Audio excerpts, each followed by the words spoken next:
Bonjour surtout, bienvenue dans cette émission Décrypte Éco sur l'Ecofin Télévision, votre chaîne au cœur de l'actualité économique et financière à travers la République démocratique du Congo. Nous sommes la référence de toutes ces questions économiques et financières. Bienvenue dans cette émission Décrypte. Pour ces nouveaux numéros de Décrypte sur votre télévision, nous avons deux invités sur ce plateau.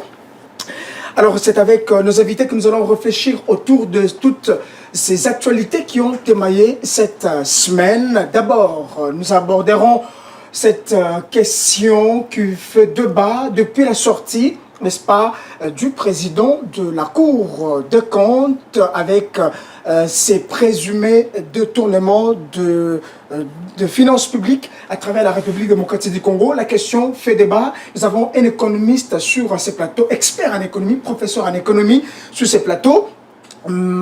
Professeur Dadi Saleh, bonjour et bienvenue professeur. Bonjour et bonjour à tous. Et très heureux de vous recevoir encore sur ce plateau de Décrypte Éco. C'est toujours un plaisir. Très bien professeur. Alors Jonathan Makila, mon estimé confrère, chargé de toutes ces questions institutionnelles, surtout au niveau du Sénat à l'Assemblée nationale. Jonathan Makila, bonjour et bienvenue. Bonjour Patrick, ça merci. Ça fait pratiquement longtemps que vous nous avez fui sur ce plateau. Exactement, après la trêve, aujourd'hui je signe mon grand retour et bonjour également au professeur.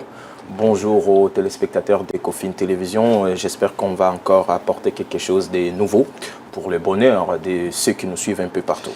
Très bien. Alors, notre deuxième sujet qui sera abordé, c'est justement cette sortie du président de l'Église de Réveil du Congo, Évariste Ejiba. Vous l'avez suivi au cours de cette conférence de presse.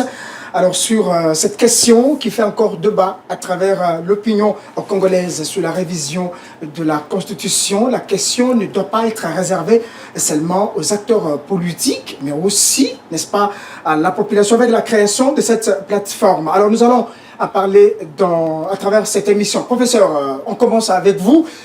Vous avez suivi avec nous d'ailleurs cette sortie de la Cour des comptes sur cette inquiétude qui plane encore sur la gestion de finances publiques à travers la République démocratique du Congo. Vous avez quand même salué, en tout cas, cette sortie médiatique. Oui, saluer, on salue toujours et ce n'est pas mauvais. Mais la Cour des comptes fait et joue son rôle. Son rôle, c'est effectivement contrôler les finances de la République. Ce qui fait que j'ai apprécié ce qu'ils ont pu dire, mais je pense que moi, je m'attendais à ce qu'ils nous disent déjà qui a volé. Ça va? Ou est-ce qu'il y a eu dépassement budgétaire indûment? Parce qu'ils ont le rôle, effectivement, de contrôler les finances publiques des ministères, ça va? De provinces, des organisations, des établissements publics, etc. Donc, c'est un organe très important. Si la corruption continue, s'il y a des détournements, des dépassements budgétaires, c'est-à-dire que la Cour des comptes ne fait pas son travail correctement. C'est aussi simple que ça. Vous connaissez mon attitude, c'est que les finances doivent être assainies. L'économie congolaise doit être assainie et il y a des outils. Mais jusque-là, nous savons très bien que les détournements, la corruption semble, c'est peu dire, c'est ça la monnaie courante. Ça semble être la règle.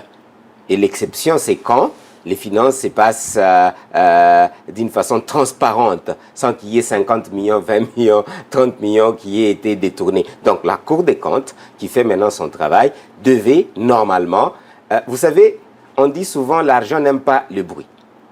Et quand vous devez contrôler les présumés voleurs, excusez, parce que toute personne est présumée voleur, dans ce sens-là. Dès que vous touchez l'argent de l'État, on ne le dit pas, mais ce sont des principes de contrôle. Vous l'utilisez déjà mal. On ne les dit pas, ce sont des principes de contrôle stratégique. Quand j'ai fait l'audit, ça va, surtout financier, je présume. Donc mon intention, c'est de trouver là où les gens n'ont pas respecté les procédures, facturation, etc., toutes les procédures financières et administratives qui doivent être là. Et c'est lui qui n'a pas respecté les budgets, c'est-à-dire les assignations. Ça va, il y a eu assignation de telles dépenses, mais toi tu as fait autre chose, c'est un détournement. Même si c'est pour l'intérêt de l'État. Nous savons que c'est ça la monnaie courante. Il y a des dépassements de 200%, de 500%, de 1000% parfois. Et donc les gestionnaires sont des petits, excusez-moi les mots, des petits rois, des rois télé. Donc d'ailleurs, il faut se poser la question, d'où ils tiennent cet argent-là? Parce que l'argent est supposé être budgétisé et que les finances doivent faire leur travail. Donc c'est toute une chaîne à assainir et que je félicite la Cour des comptes, mais je m'attendais à ce qu'ils puissent déjà nous donner au moins 25 personnes qui ont détourné et qui sont en prison. Parce que la plupart des fois, dès que vous avertissez les présumés voleurs que vous venez, donc vous voulez qu'ils puissent même arranger, c'est là où je n'ai pas été, très à l'aise, n'est-ce pas? Vous n'avez pas à avertir publiquement les présumés voleurs que nous allons venir vous contrôler, vous auditer. Il y a des choses qui sont, administratives, ça va? C'est déjà légiféré. À telle période, ça peut se faire, tout le monde le sait. On n'a pas besoin de beaucoup de bruit. Les vrais bruits ici, c'est que nous devions avoir, on a attrapé 200 personnes et qui ont retourné 500 millions de dollars, ça va, dans les comptes de l'État. Voilà ce que moi j'attends de la Cour. Justement, et telle personne a été, on l'a mis devant maintenant la justice, parce que la Cour, quand elle fait son travail, ça va, elle présente et à la justice maintenant de continuer le travail. Celui-là a été arrêté, après audit, on a constaté qu'il a détourné ceci, il peut être arrêté. Mais annoncer encore une fois, je n'ai pas été trop à l'aise en tant qu'expert. Annoncé, bien entendu, vous avez suivi l'intervention. Il y a quand même les dossiers qui sont sous examen. Et parmi ces dossiers figurent, comme la Cour des comptes l'a dit, quelques dossiers de différents gouverneurs de différentes provinces, notamment le Congo central, le Maniema qui a été cité, le Sud-Bangui. Qu'est-ce que vous craignez, professeur? Je ne crains pas. Je parle de la procédure et de ce qui est déontologique. Quand vous faites votre travail, vous n'avez pas à crier très haut que vous faites votre travail. Faites votre travail et les résultats de votre travail vont parler à votre place. Oui, je suis d'accord. C'est-à-dire quoi? Combien de dossiers vous savez déjà que quelqu'un nous aurait dit par l'IGF, par etc., que celui-là était sous examen? Pourquoi vous nous dites qu'ils sont sous examen? Dites-moi, le peuple congolais gagne quoi quand vous annoncez que telle organisation est sous examen? Mais c'est une procédure, professeur, vous l'avez dit tout à l'heure. Je répète. Une procédure. Je répète. Il faut respecter la procédure. Faites votre travail tranquillement en respectant la procédure. Je vous ai dit, l'argent, vous n'avez pas peut-être compris ces principes-là. L'argent et les voleurs n'aiment pas les bruits. Ça va? Le principe est officiel. C'est-à-dire qu'ils poursuivent leur procédure sans trop mettre ça en public et sans faire trop de bruit. Parce que je viens de vous répéter que là où nous sommes en train de parler, certains sont en train maintenant d'arranger leur facturation. Sont en train de bricoler, ça va, et sont en train de fuir. Et d'autres sont en train de fuir. Peut-être que les dossiers ont été déjà saisis avant c'est ce que je dis. S'il vous plaît, je suis en train de répéter. Je suis en train de répéter. En ce moment précis, nous devions avoir des gens soit en prison et l'argent remboursé. Quelques cas déjà... Et à ce moment-là, nous avons besoin de ces rapports. Les rapports entre mi-travail, ce n'est pas aussi mauvais. Mais un travail aussi sensible n'a pas besoin de la... Nous ne sommes pas des politiciens dans ce sens-là. La Cour des comptes, il ne s'agit pas de politiciens. Il s'agit d'un travail technique. Un travail technique, vous faites votre travail, faites le travail d'audit, vous contrôlez les budgets, vous contrôlez ABCD, vous contrôlez tranquillement. Est-ce qu'il y a besoin de venir à Ecofin? Non, il n'y a pas besoin. Vous viendrez à Ecofin, ça va? Pour maintenant prouver. Nous avons un peu les rapports. Nous avons fait tel travail et voilà le résultat. S'il vous plaît, je suis dans une matière sensible, des vols et des contrôles. Raison pour et j'ai entendu déjà, on est quand même un peu vieux, ça va? Depuis très longtemps, tout le monde veut contrôler. Ça ne date pas d'aujourd'hui.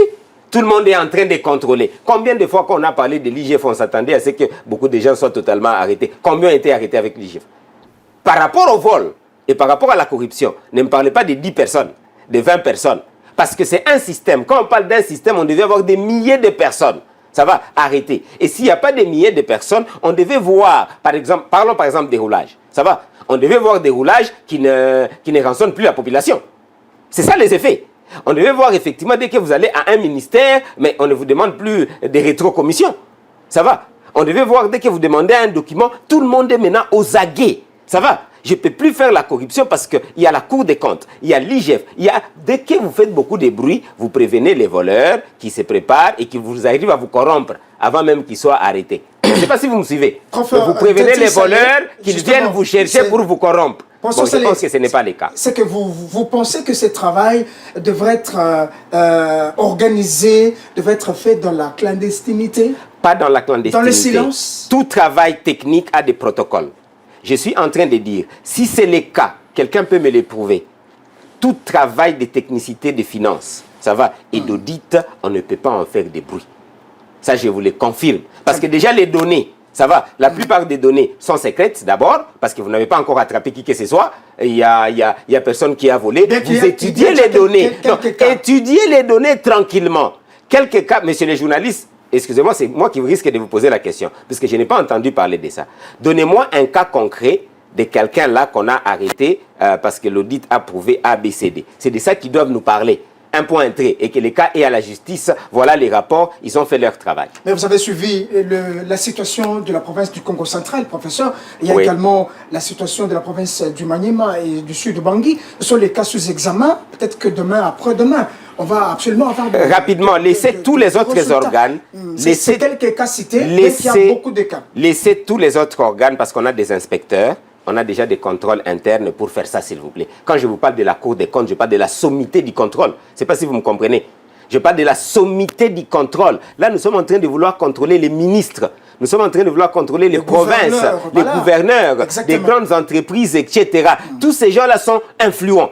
Peut-être vous ne me comprenez pas quand je dis ça. Je ne dis pas qu'on ne peut pas publier. Non, non, publier, ce n'est pas ça le problème. Moi, j'ai dit on devait donner les résultats parce que c'est dangereux. Vous contrôlez les ministres qui ont le pouvoir, ça va, des députés qui peuvent déstabiliser même les gouvernements par rapport aux données que vous êtes en train de vouloir donner. Quelle est l'influence? L'influence sera que ces ministres-là, au cas où ils se reconnaissaient être des voleurs, n'est-ce pas? Vont prendre des stratégies. C'est sûr et certain. Pourquoi alors vous racontez ça à tout le monde? Professeur, travaillez tranquillement. Dadi Saleh, est-ce que vous pensez que la République démocratique du Congo, notre pays, avant que je puisse prendre mon estimé confrère Makila, Jonathan, sur ce plateau, vous pensez que la RDC a encore un problème de la gestion de finances publiques? Oui. Ça pose encore un souci. Nous avons un très sérieux problème des finances publiques parce qu'il y a toujours des dépassements budgétaires non justifiés et j'espère que la Cour des comptes va arriver, n'est-ce pas, à balayer ces points sérieusement. Quand vous dépassez les budgets, c'est-à-dire que théoriquement, vous avez détourné, même si vous voulez avoir des justifications après. Théoriquement, vous devez faire ce qu'on appelle un peu une rectification budgétaire, ou bien vous demandez une allocation, des rallonges, effectivement. Vous n'avez pas demandé des rallonges. Je suis spécialiste, je sais de quoi je parle. Vous n'avez pas demandé des rallonges budgétaires, vous n'avez pas fait de rectification budgétaire. Mais comment vous êtes arrivé à avoir 200% de votre budget? S'il vous plaît, soyons un peu sérieux. C'est un peu un jeu d'enfant. Donc si vous me dites qu'il y a une bonne gestion, c'est simple. Il y a eu une urgence, donc vous avez réclamé en urgence une rectification budgétaire. Et là, c'est une loi budgétaire. Nous parlons de la loi. Justement. Et que quand vous demandez des rallonges, c'est un peu comme si, aux instances habilitées, nous devons voir la lettre des rallonges, des demandes des rallonges et l'accord qu'on vous a accordé. Ce n'est pas vous les DG, ce n'est pas vous le ministre qui vous accordez des rallonges, qui vous accordez des budgets qui n'existent pas. C'est de la mauvaise gouvernance pure et simple. Mais si maintenant, la Cour des comptes va être capable, n'est-ce pas, de montrer là où il y a dépassement budgétaire, qu'il y a eu toute cette procédure qui a été suivie, nous allons dire merci. Amen. Nous attendons. Très bien, professeur Dadi Saleh, expert en économie, c'est vraiment un technicien. Tout le plaisir pour nous de vous recevoir sur ces plateaux. Alors, Jonathan Makila, est-ce que vous avez suivi le professeur? Est-ce qu'aujourd'hui, on peut parler de cette réveil tardive de la Cour des comptes? Tout ce temps, oui, mais on sent déjà à un certain niveau, à un certain temps, cette réveil de la Cour des comptes qui revient dans sa mission régalienne de contrôle. Je ne dirais pas ça, Patrick John Mukengesha. Pourquoi, Jonathan? Pour moi, je pense d'ailleurs la Cour est devenue un canard boiteux parce qu'elle ne fait pas bien son travail. Depuis longtemps, c'est vrai, la Cour existait, mais on ne voyait personne d'être arrêté, comme l'a dit le professeur ici. D'ailleurs, c'est l'IGF qui faisait beaucoup de bruit, plus que même la Cour des comptes. Et aujourd'hui, avec la création du parquet financier, je pense que la Cour va encore, sera encore effacée, si j'ai pu me permettre de le dire. Et aujourd'hui, peut-être, la Cour essaie quand même de sauver le meuble, mais je dirais c'est un peu tard, comme vous l'avez dit, mais ça n'aura plus assez d'impact parce que déjà, on a vécu cela avec l'IGF et autres. Mais parlons justement des personnes citées par rapport, en rapport avec les dossiers, les détournements présumés et autres. On a parlé du gouverneur de la province du Congo central, Grace Bilolo. Vous savez que celui-ci était convoqué ici à Kinshasa, mais avant de venir, d'abord, l'Assemblée provinciale devait autoriser cela, mais la plénière a été programmé, arrivé le jour J, les députés provinciaux ne se sont pas présentés et les quorums n'étaient pas... vous imaginez cela, c'est ce que le professeur a dit, a dit ici, vu que la Cour a déjà fait beaucoup de bruit autour de ces sujets, et du coup, le gouverneur, le concerné a pris des dispositions possibles pour aussi contourner la Cour. Vous voyez, donc moi je pense qu'elle doit continuer, la Cour, à faire son travail sans toutefois faire assez de bruit, surtout communiquer toujours à la fin. C'est ce que l'IGF faisait sous Jules Alinguete. On fait d'abord nos enquêtes, on termine et à la fin on publie les résultats, les rapports. On sait que tel monsieur sera déféré devant la justice ou on dépose cela au parquet et le concerné sera invité pour répondre à ce qu'on lui reproche. Mais ici, jusqu'aujourd'hui, on ne sait pas ce qu'on reproche au gouverneur Grace Bilolo parce que la Cour n'a pas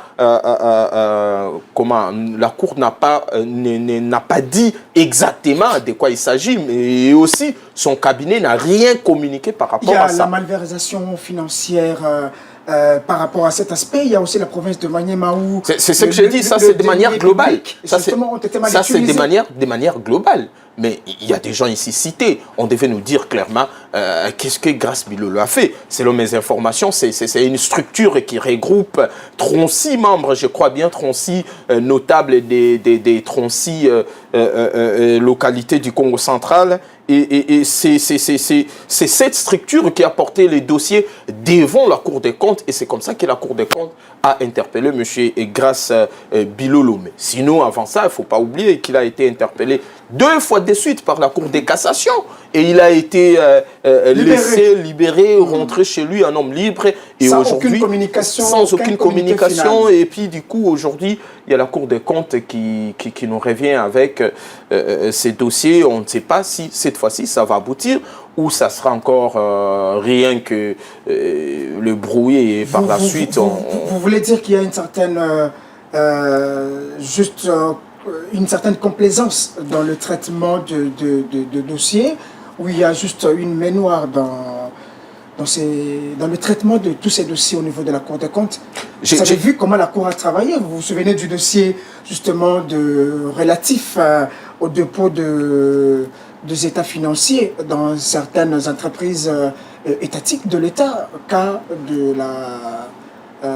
Sokimo avec l'ex-DG. Bon, voilà. D'abord, je disais 366 groupements de la province du Congo central réunis dans une structure. Et c'est les responsables de cette structure qui a porté les dossiers sur la table de la Cour des comptes. Voilà pourquoi le gouverneur ici a été rappelé à Kinshasa. Mais selon d'autres personnes, il s'agit d'un acharnement.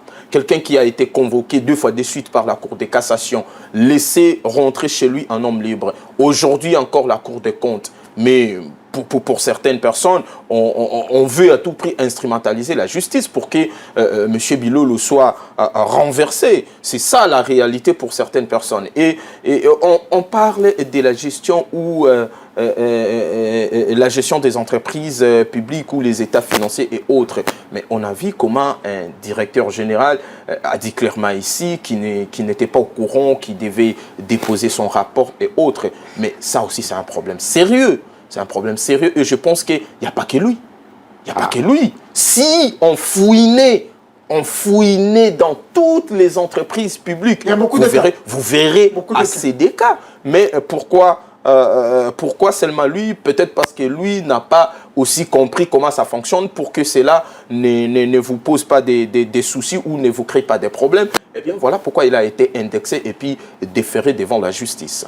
Mais Jonathan Makila, mais vous pensez quand même que cette sortie médiatique cette décision, cette démarche rentre dans le cadre quand même de renforcement des contrôles de dépenses publiques et de la lutte contre l'impunité à travers la République démocratique du Congo. Exactement, mais d'autre part, je trouve que la Cour a peur, ou la Cour a compris que la concurrence devient de plus en plus rude.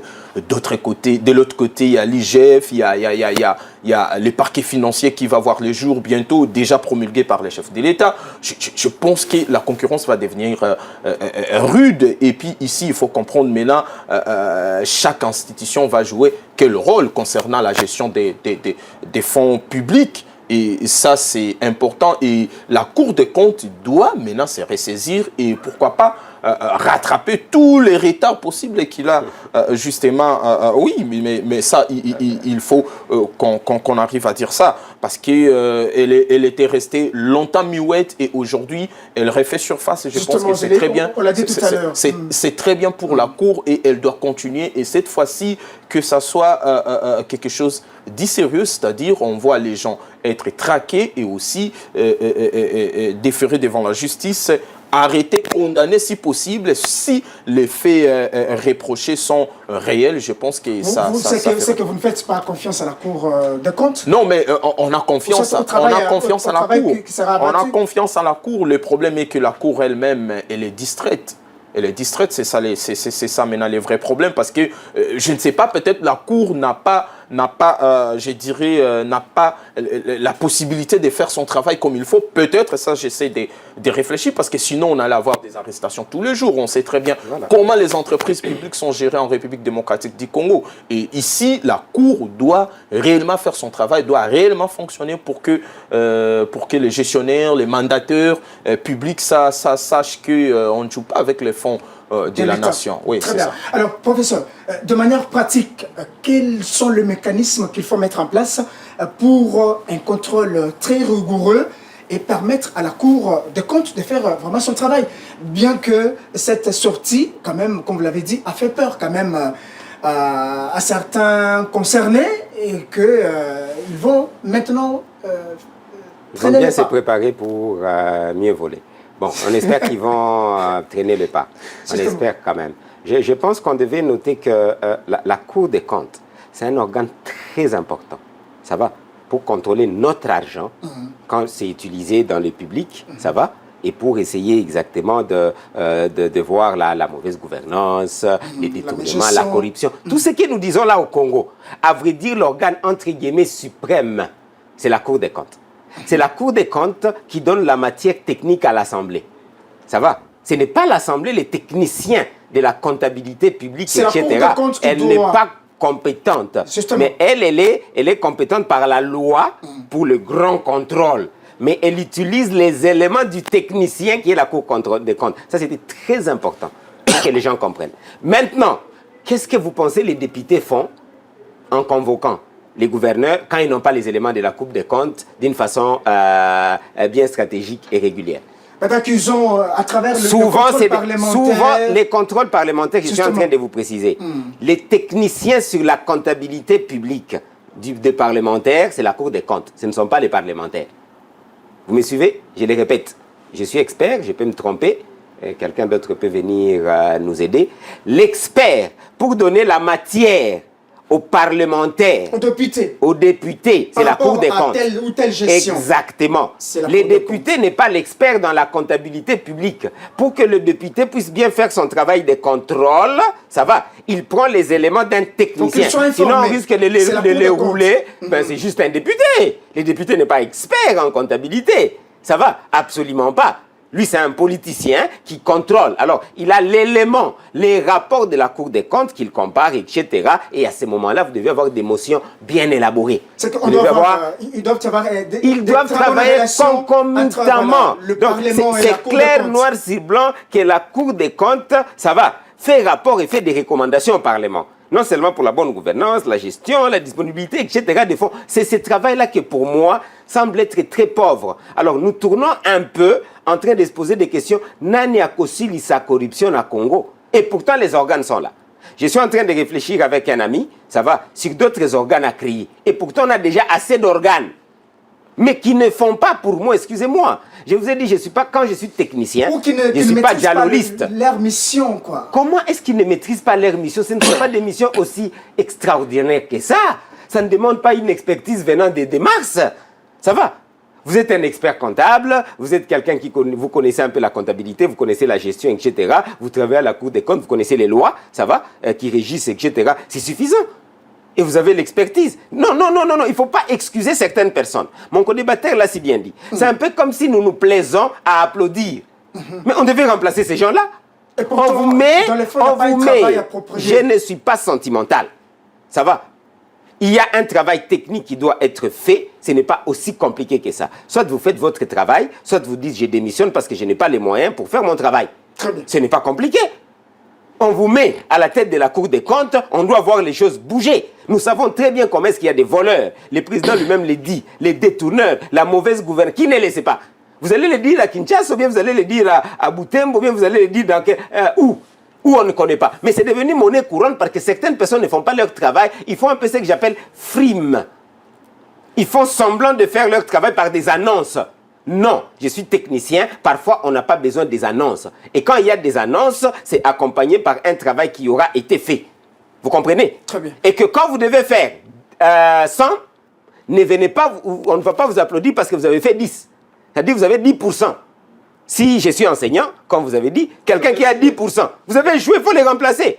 Là où j'avais étudié à Litige à l'école secondaire, à la première période, si vous avez moins de 40%, je pense, je ne me rappelle pas, c'était 30-40%, on vous chasse à la première période. On n'attend même pas la deuxième période, c'était un problème. Hein? Mais c'était ça, je vous le répète. On vous chasse parce qu'on vous dit, vous êtes incompétent. Mais vous avez quand même eu 30%.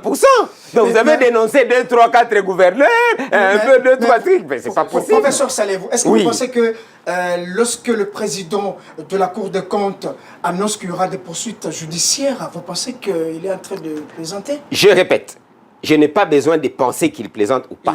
J'ai pas besoin de promesses. Peuple congolais, nous sommes trop légers. On te demande un travail. Ce n'est pas un avantage qu'il faut au peuple congolais pour faire des audiences publiques. Vous pensez que c'est un avantage? Il est payé pour quoi? Et il est gracieusement payé, s'il vous plaît. Non, c'est justement pour punir, juger, alors, punir, nous avons besoin du travail. Voilà, et que ce travail-là doit avoir de l'impact dans la vie publique de la République démocratique du Congo. Nous devons voir la diminution de la corruption, la diminution effectivement de la mauvaise gouvernance. Nous devons voir ça avec les yeux. On n'a pas besoin de voir ça avec des déclarations. Il peut être beau, comme tout le monde est intelligent au Congo, très intelligent, parce qu'au fond, je n'ai jamais vu quelqu'un qui n'est pas intelligent. Tout le monde est intelligent, toutes les autorités morales sont extraordinaires. Donc vous pensez qu'au Congo, nous n'avons que des gens incapables de nous ramener des résultats. Et ils font des français, ils font des déclarations. Écoutez, je ne suis pas contre la déclaration. Ça peut suivre une procédure, mais moi, je ne m'attends pas à ce que le peuple congolais soit satisfait par des déclarations. N'oubliez pas que ma philosophie, c'est Kujitegemea. Il est en train de contrôler mon argent à moi, que moi j'ai donné, que la maman effectivement à Zando a donné pour que nous puissions payer les militaires, pour que nous puissions payer les parlementaires, pour que nous puissions faire les dépenses publiques. C'est notre argent. Nous devons contrôler. Papa, c'est là où on doit avoir le maximum de sérieux. Est-ce que vous savez que sous d'autres cieux, vous volez $1000, on risque de vous décapiter. Vous volez $1000 de l'État. Donc vous volez tout le peuple, vous ne volez pas le président de la République. Ce n'est pas l'argent du président de la République. C'est mon argent, c'est l'argent du peuple. Et je vous précise que nous avons 85% des Congolais qui vivent en deçà du seuil de pauvreté. Alors, nous vivons dans la pauvreté, nous avons besoin des emplois comme le président l'a promis et tout le reste. Et vous, le peu d'argent qu'il y a, parce que même un budget de 16 milliards de dollars, c'est pratiquement rien pour la République démocratique du Congo. Ça va? Non. Et notre petit 16 milliards de dollars, ou bien 20 milliards de dollars qui est là, peut-être que 50%, bien 20%, ou bien 30% de ces milliards ont disparu dans la mauvaise gestion. Et pourtant, nous avons des organes qui doivent le faire. Et vous les applaudissez. S'il vous plaît, come on. Donc, moi, ma question, c'est un peu le sérieux. Je suis d'accord. Une déclaration à la radio, à la télé, j'ai arrêté une personne, 2 personnes. Félicitations. Ça, je le mets dans les comptes de 5%. Et qu'est-ce que vous demandez à la Cour de compte exactement? Je demande à la Cour, technicien, le peuple congolais est tellement, s'il vous plaît, le président de la République est tellement énervé de voir les détournements, il a dit lui-même, de voir la mauvaise gouvernance, il a besoin des résultats, un point et trait. Je pense que si les gens, comprenez qu'on arrête 1000 personnes, ok, quelques ministres, parce qu'ils volent. Et nous les savons. Vous voulez que je vous le prouve? Quel que soit là où nous allons, on risque de nous bloquer parce qu'on attendait la Cour des comptes. La Cour des comptes elle-même l'a dit. Exactement. On sent les détournements. Exactement. Le gouvernement central, les gouvernements provinciaux. Laissez-moi les dire. Laissez à toute autre personne les dire, mais ce n'est pas du devoir de la Cour des comptes de les dire. Okay. L'obligation de la Cour des comptes, c'est de le faire. Ça va? De faire en sorte que ces détournements ne soient là. Les missions sont claires de la Cour des comptes. Soit ils connaissent leur travail, soit ils ne connaissent pas leur travail. On n'a pas besoin des annonces. Qu'ils puissent faire des annonces, c'est quand même pédagogiquement bien, s'il vous plaît. Ça va? Mais moi, j'attends un résultat où on va prendre le peuple congolais au sérieux. Le détournement ne sera plus jamais la règle. La mauvaise gouvernance, les dépassements budgétaires, ça ne sera plus jamais la règle. La règle, c'est qu'il y a quand même assainissement du milieu des finances. Très bien. Jonathan Makila, donc vous avez compris que le chef de l'État est engagé, n'est-ce pas, dans cette logique, n'est-ce pas, de lutter efficacement et définitivement contre la corruption et le détournement des deniers publics. Il faut prêcher aussi par exemple, parce que souvent les rapports de l'ODEP et bien d'autres services prouvent aussi qu'à la présidence, il y a les dépassements budgétaires aussi. Je pense que la présidence doit prêcher aussi par exemple. Et puis, il ne faut pas oublier qu'ici, après la chute, je crois bien, de Goma ou Bukavu, le président avait dit qu'on va réduire les trains de vie des institutions. Et aujourd'hui, on se pose des questions.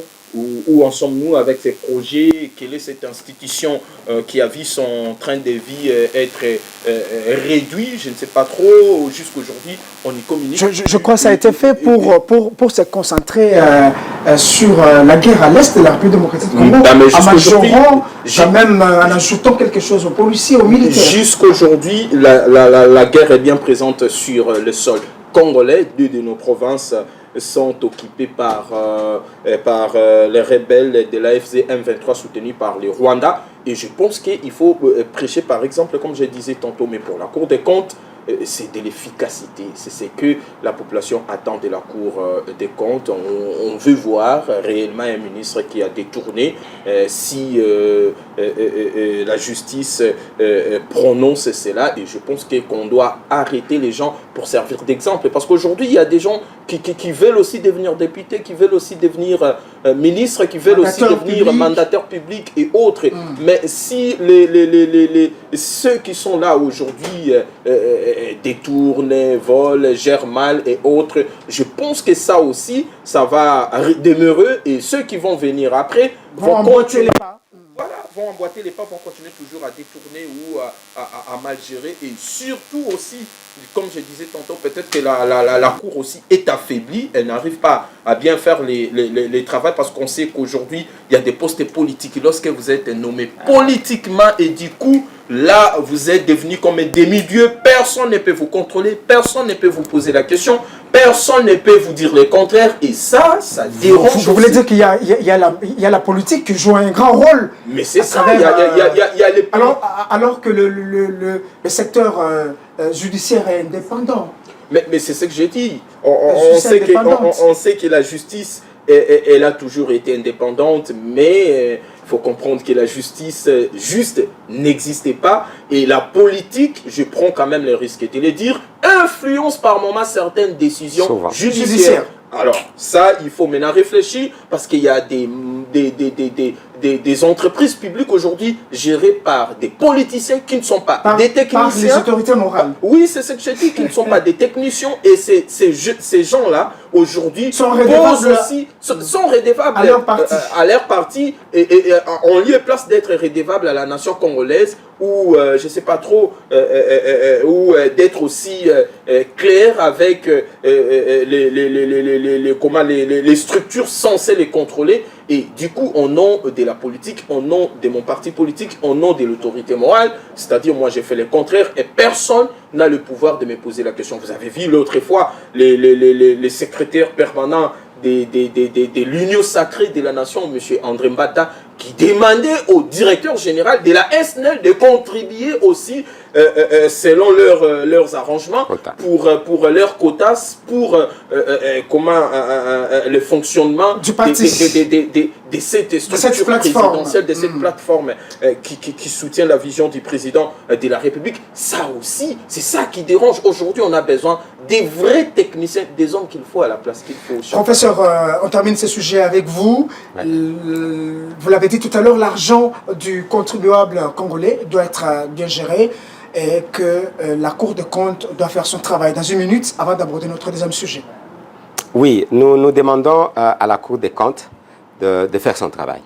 Malgré les influences politiques, nous devrions avoir des hommes très forts, des convictions, des patriotes. Qui gèrent bien. Des Ouazalendo, des patriotes, c'est-à-dire qui aiment la nation. Parce que dès que vous détournez ou bien vous laissez détourner $1 de la nation, un franc congolais, c'est-à-dire vous n'aimez pas assez les Congos. Ça, c'est les principes que je demande effectivement à tous les aînés de la Cour des comptes. $1, un franc congolais détourné, c'est-à-dire vous n'aimez pas la nation. Même si c'est moi, même si c'est qui que ce soit, vous devez faire votre travail. Et je pense que la terre de Lumumba, de Kimpavita, de Simon Kimbangu, vous remerciera. Parce qu'effectivement, ici, tant que le système politique reste comme il est, là où nous demandons au chef de l'État la révolution politique, on a demandé la révolution politique, économique, culturelle, tant qu'elle reste, comme mon co-débatteur l'a si bien dit, les autorités morales restent au-dessus. C'est eux, au fond, qui dirigent. Il faut bien dire qu'avec l'arrivée de l'AFDL, l'administration publique a été gangrénée maintenant des gens, entre guillemets, des incompétents, qui sont venus des partis politiques. Parce que c'est vrai, avant, ce n'était pas la perfection, mais maintenant, l'administration publique est devenue les quotas, n'est-ce pas, des partis politiques en mettant des gens de leur mouvement, parfois sans suivre les compétences. Ce qui fait que nous avons des pléthores et nous avons des gens, franchement, qu'il faut assainir. Donc, la Cour des comptes a un travail extraordinaire. Nous pensons effectivement que si elle fait bien son travail, le président de la République va avoir plus de moyens pour faire la guerre, pour créer des emplois, et les Congolais vont sortir de la pauvreté. Ça, c'est ma petite conclusion pour comprendre que c'est un travail très grand. On n'a pas besoin des à peu près. Très bien, professeur. Notre deuxième sujet, très rapidement, avant de terminer cette émission, je l'avais dit tout à l'heure. Professeur, est-ce que la révision constitutionnelle, telle que le président de l'Église de Réveil du Congo l'avait bien dit, Évariste et Jiba, vous l'avez suivi par rapport à son intervention, et cette question ne doit pas être seulement l'apanage des acteurs politiques, mais aussi de la population, mais aussi de confessions religieuses. Quel impact peut avoir sur le plan économique si, en tout cas, cette question qui fait encore débat est concrétisée? Je pense que cette question nous fait perdre beaucoup de temps. À quel niveau exactement? Parce que nous devons être concentrés sur des points de fond. Il faut bien, je l'ai répété, mais malheureusement, quand on a une classe dirigeante, excusez-moi, globalement, que je n'apprécie pas, on est dans l'inutile. Il faut comprendre que quand vous parlez de la démocratie, chacun a le droit de donner son opinion.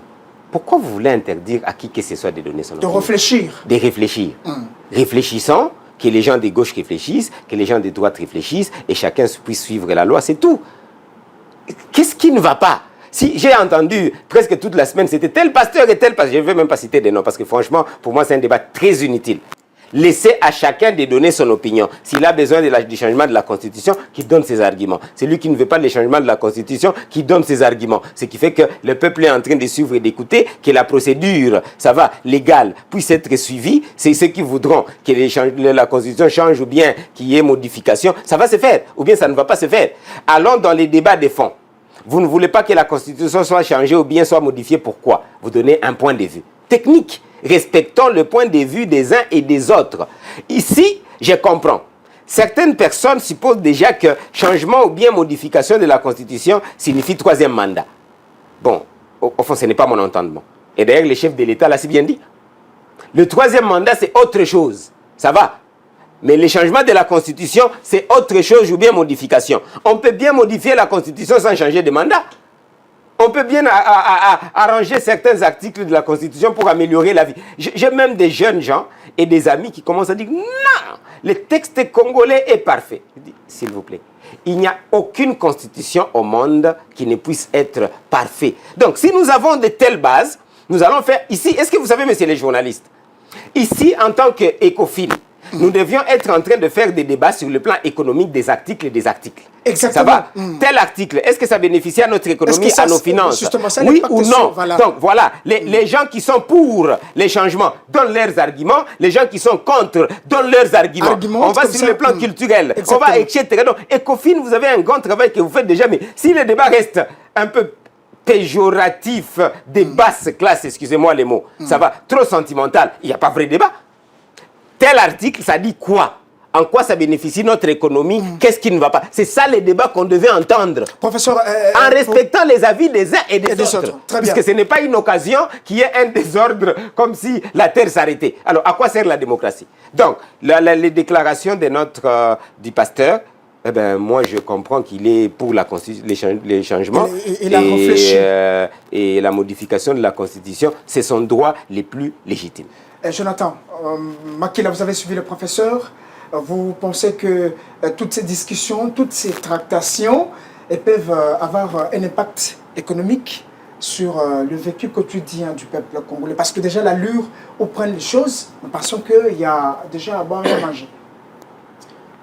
D'après Ejibaya Mapia, qui est le président de l'RSC, mais aussi le président de la nouvelle coalition citoyenne pour la nation créée le jour où il a tenu justement sa conférence de presse. Destiné à sensibiliser la population.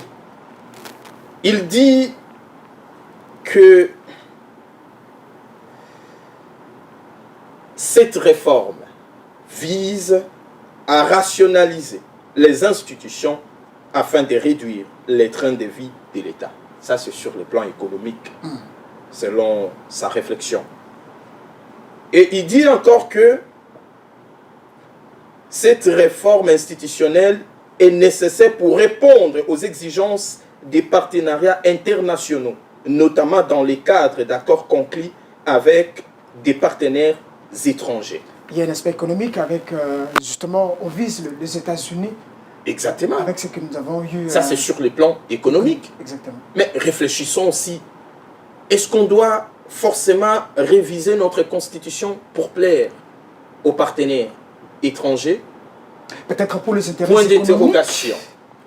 Est-ce qu'aujourd'hui, quand le président de la République l'a dit après la chute des Bukavu qu'on doit réduire les trains de vie des institutions, c'était en violation de la Constitution?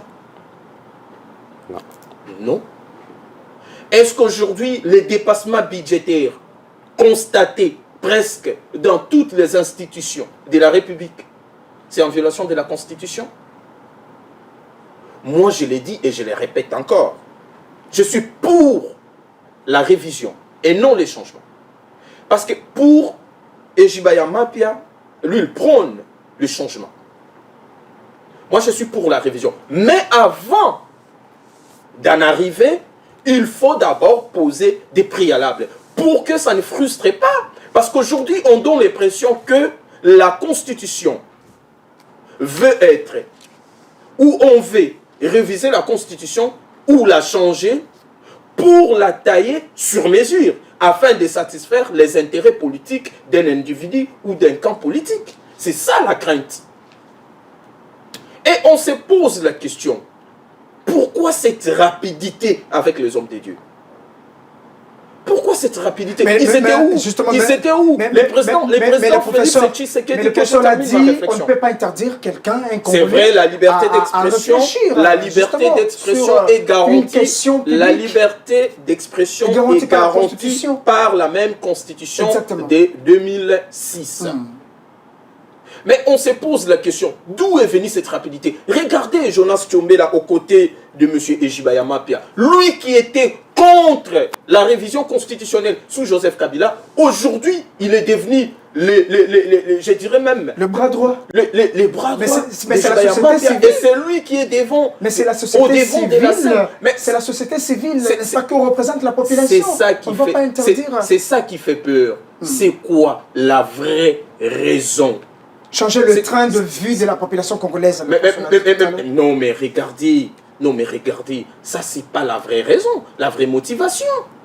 on doit nous dire aujourd'hui c'est qu'on va changer. Mais pour moi, c'est qu'on va changer. Pour moi, j'ai dit que si on arrive à ramener tout le monde autour d'une même table, discuter avant même de toucher la Constitution, et on va poser des préalables, et on saura quel est cet article qui dérange aujourd'hui pour qu'on puisse les changer ou l'adapter, comme dit Ejibaya Mapia, selon les conditions je ne sais pas trop, socio-économiques de la population congolaise. Mais ici, il a dit encore que près de 80% ou 80% de la population congolaise justement est pour le changement de la Constitution. Après une enquête, après un sondage organisé. Où est-ce qu'il a mené cette enquête? Où est-ce qu'il a mené ces sondages?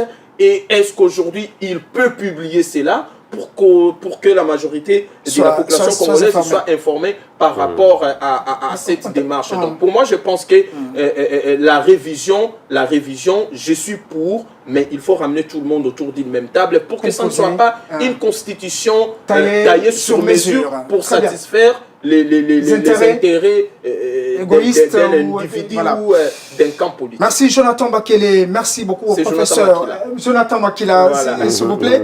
Alors, je pensais à Jonathan Bakele. Merci pour terminer cette émission, professeur. Merci d'être venu parce que la question de la révision ou du changement de la Constitution, c'est une question qui fait encore débat. Je crois que, en tout cas, ça continue. Je crois qu'avec le professeur, par rapport à sa disponibilité, c'est en tout cas une de qualité de cet expert en économie. Alors, nous allons très prochainement vous inviter pour débattre encore de cette question. Professeur, un dernier mot dans moins de... Le dernier mot, c'est que je demande au peuple congolais d'être vigilant. Ici, la priorité des priorités, c'est de gagner la guerre. Toutes les questions des constitutions, toutes les questions de tout ce que nous parlons, si nous perdons la guerre, on ne va pas perdre, on se bat, mais au cas où nous perdons la guerre, c'est une hypothèse, ça ne sera même pas sur table. Les Rwandais vont nous imposer leur propre constitution, ça va, qui va prendre 5 ans de transition probablement, ils vont créer ce qu'ils vont créer. Donc on n'aura ni opposition, ni église catholique, ni majorité. Donc je pense qu'on doit être conséquent, soutenant les chefs de l'État parce que c'est lui qui a la main, ça va, pour que nous puissions gagner la guerre en priorité et le reste ne vient qu'après. Après, très bien. Dans 10 secondes, Jonathan. Merci beaucoup, cher Patrick. Je salue la pertinence de notre professeur. Il a démontré ici avec dextérité comment la Cour doit faire son travail pour vraiment contrôler les mandataires publics et bien d'autres personnes concernées par sa mission. Mais sinon, je dirais ici l'UDPS ou les camps politiques du président de la République, si en tout cas ils veulent bien changer ou modifier la Constitution, ils doivent montrer ou prouver à la population ce qui ne va pas avec cette nouvelle Constitution. Surtout sur ce qui cela doit avoir comme impact sur la situation socio-économique. C'est ça, un impact direct. Et en lieu et place de laisser les gens parler, blablater, je ne sais pas de quelle manière, dans des plateaux télé, en tout cas, ça commence à énerver et les gens pensent qu'on veut à tout prix la changer ou on veut à tout prix la réviser pour que le président de la République, Félix Tshisekedi, demeure éternellement à la tête de cette nation. Merci Jonathan Bakele, merci également à notre professeur Dadi Saleh, merci à Sele Chamala, derrière les caméras, Idi Mboma, pourquoi pas Pato Kabarou. De l'autre côté, je vois Charlie Makassia, Peter Mukutu et pourquoi pas Peter Ewan. Et je voulais parler de Mike Mukutu. Merci de pour cette équipe, en tout cas qui a concouru à l'organisation de cette émission. On va se retrouver très prochainement pour un autre numéro. Au revoir.